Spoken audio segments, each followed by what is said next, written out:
বৃহস্পতিবার 30শে মে আগরপাড়ায় নির্বাচনী প্রচারে এসে অধিকারী পরিবারকে নিশানা করলেন দমদম লোকসভা কেন্দ্রের তৃণমূল প্রার্থী সৌগত রায়। শিশির অধিকারীর ছেলেদের গায়ের রং নিয়ে প্রশ্ন তুললেন তিনি। প্রচারের শেষ দিনে আগরপাড়ায় এসে রাজ্যের বিরোধী দলনেতা শুভেন্দু অধিকারীকে ফালতু লোক এবং গদ্দার বলে আক্রমণ করেন সৌগত রায়। তার দাবি, নিজের স্বার্থের জন্যই তৃণমূল ছেড়ে শুভেন্দু বিজেপিতে গিয়েছেন। এদিন পরিবারতন্ত্র নিয়ে রাজ্যের বিরোধী দলনেতা শুভেন্দু অধিকারীকে বেলাগাম আক্রমণ করেন তৃণমূল কংগ্রেস প্রার্থী সৌগত রায়। রাজ্যের বিরোধী দলনেতার বাবা এবং দুই ভাইয়ের গায়ের রং নিয়ে আক্রমণ করার পাশাপাশি বামফ্রন্ট চেয়ারম্যান বিমান বসুকেও কটাক্ষ করেন সৌগত। বিমান বসু তার বাবার বয়সী বলে দাবি করেন সৌগত রায়। আসুন শোনাই এরপর কি বলছেন সৌগত রায়, শুনুন।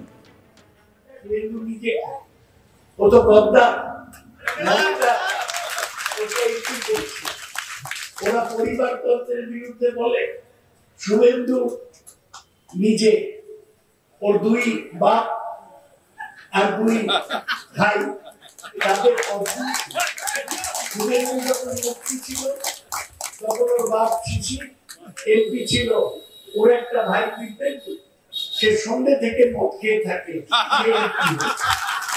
এইবার তাই দিব্যেন্দুকে মনোনয়ন দেয়। এইবার আরেকটা সৌমেন্দু, শুভেন্দুকে দেখতে ফর্সা, সৌমেন্দুকে দেখতে কালো, সৌমেন্দু দাঁড়িয়েছে। এগুলো সব হারবে। আমায় মমতার দায়িত্ব দিয়েছে। শুভেন্দু যখন পার্টি ছাড়বো করছে, মমতা আমায় দায়িত্ব দিলেন, আপনি কথা বলুন। আমি 3 দিন কথা বলেছি। ও শেষে মেনে গিয়েছে যে ও তৃণমূলে থেকে যাবে। তারপর ফোন এলো যে তোমায় যেটা দেবো বলেছিলাম সেটা কিন্তু তাহলে পাবে না। বিজেপিতে থেকে গেল। এইসব ভাবের কথায় একটা ভোট হবে। বিজেপির তো রাজ্যে কোনো নেতা, দিলীপ ঘোষ একটা পাগল, সে নেতা ছিল, তাকে পার্টি গ্যারেজ করে দিয়েছে, মেদিনীপুর থেকে দুর্গাপুর পাঠিয়ে দিয়েছে। সুতরাং এই তো ওদের অবস্থা। ওদের সুখার যে প্রেসিডেন্ট এমনি ভালো ছিল, ওকে বালুরঘাট থেকে ঘেরে যেতে হবে, হাসতা হয়ে যাবে। তাই এই বিজেপি আমাদের সাথে লড়তে পারবে না।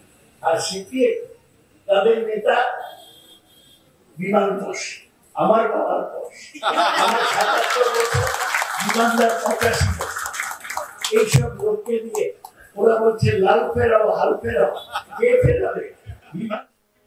এদিন সৌগত রায় হুঁশিয়ারি দিয়ে বলেন, লক্ষ্মীর ভাণ্ডায় ছিনতাই করতে গেলে মহিলারা নোড়া দিয়ে দাঁতের গোড়া ভেঙে দেবেন। তিনি বলেন, সিপিএম কোনোদিন মহিলাদের ১০০ টাকা দেয়নি, আবার বিজেপি ক্ষমতা এলে লক্ষ্মীর ভাণ্ডার বন্ধ করে দেবে। শোনাবো কি বললেন তিনি। লক্ষ্মীর ভাণ্ডার, এখানে অনেক মহিলারা আছেন, আপনারা বলুন হাত তুলে কে লক্ষ্মীর ভাণ্ডার পেয়েছেন, হাত তুলে বলুন। যারা লক্ষ্মীর ভাণ্ডার পেয়েছেন দয়া করে হাত তুলুন। সবাই হাত তুলছে। দিতে পারবে? 34 বছরে এই সিপিএম মহিলাদের জন্য ১০০ টাকা দিয়েছে, মমতা ব্যানার্জি ১০০০ টাকা দিয়েছে, এবং ১০০০ টাকা দিয়েছে শুধু বলেছি যে ৬০ বছর বয়স হয়ে গেলে তারপরেও মহিলারা যতদিন বাঁচবেন এই ১০০০ টাকা পাবে।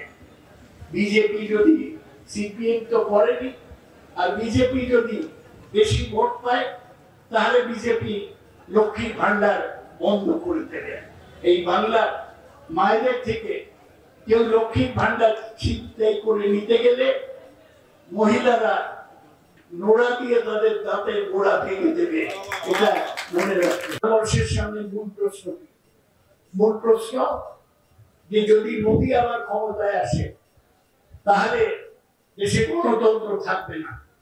নিজের ৭৫ বছর বয়স হলে মোদী রাষ্ট্রপতি হয়ে বসবে, আর দেশের ধর্মনিরপেক্ষতা সংবিধান থেকে তুলে দিয়ে এটাকে হিন্দু রাষ্ট্র করবে।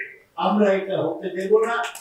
নেহেরু, আম্বেদকর, মৌলানা আজাদ যে সংবিধান করেছেন তা রক্ষা করার জন্য আমরা লোকসভায় যেতে চাই।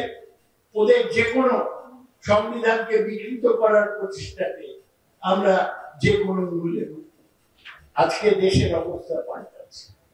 আপনি জানেন মোদী গতকাল বিবৃতি দিয়েছেন কি যে দেশে চৌঠা গুণের পর অস্থিরতা হবে। কেন? তার কারণ এবার মোদী সংখ্যাগরিষ্ঠতা পাচ্ছে না, বিজেপি সংখ্যাগরিষ্ঠতা পাচ্ছে না। এদিন সৌগত রায় বলেন দমদমে হারবে জেনেই প্রচারে আসেননি নাকি নরেন্দ্র মোদী। শোনাই কি বললেন। মোদীর বুদ্ধিও দেখছে, মোদী সব জায়গায় গেল, অশোকনগরে গেল, কাকদ্বীপে গেল, কাল সকালে দমদম কেন্দ্রে এলো না কেন? আমরা তো চ্যালেঞ্জ করেছি হেরে যাবে ওদের পার্টি, ওর নাক কাটা যাবে, তাই লজ্জায় দমদমে আসে।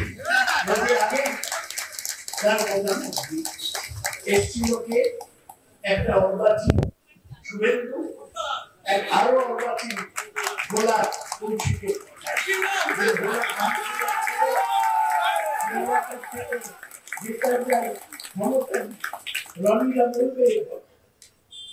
তাদের কথাই এসছিল।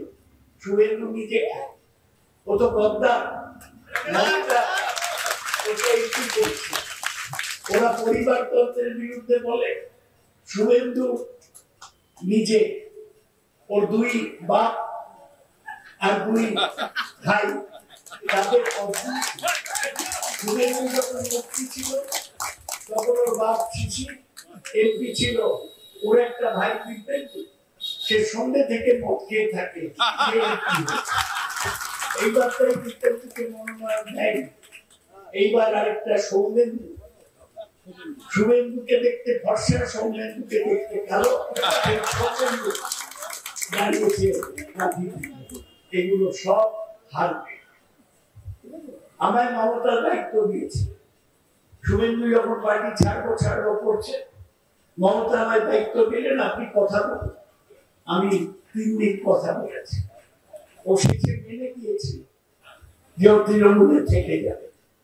তারপর ফোন এলো যে তোমায় যেটা দেব বলেছিলাম সেটা কিন্তু তাহলে পাবে না। ওই নালের লোক শুভেন্দু বিজেপিতে থেকে গেল। এইসব নালের কথায় একটা ভোট হবে। বিজেপির তো রাজ্যে কোনো নেতা, দিলীপ ঘোষ একটা পাগল, সে নেতা ছিল, তাকে পার্টি গ্যারেজ করে দিয়েছে, মেদিনীপুর থেকে দুর্গাপুর পাঠিয়ে দিয়েছে। সুতরাং এই তো ওদের অবস্থা। ওদের সুখার যে প্রেসিডেন্ট এমনি ভালো ছিল, ওকে বালুরঘাট থেকে ঘেরে যেতে হবে, খাস্তা হয়ে যাবে। তাই এই বিজেপি। আরো আপডেট পেতে দেখতে থাকুন আজ তাক বাংলার ইউটিউব চ্যানেল, সাবস্ক্রাইব করুন।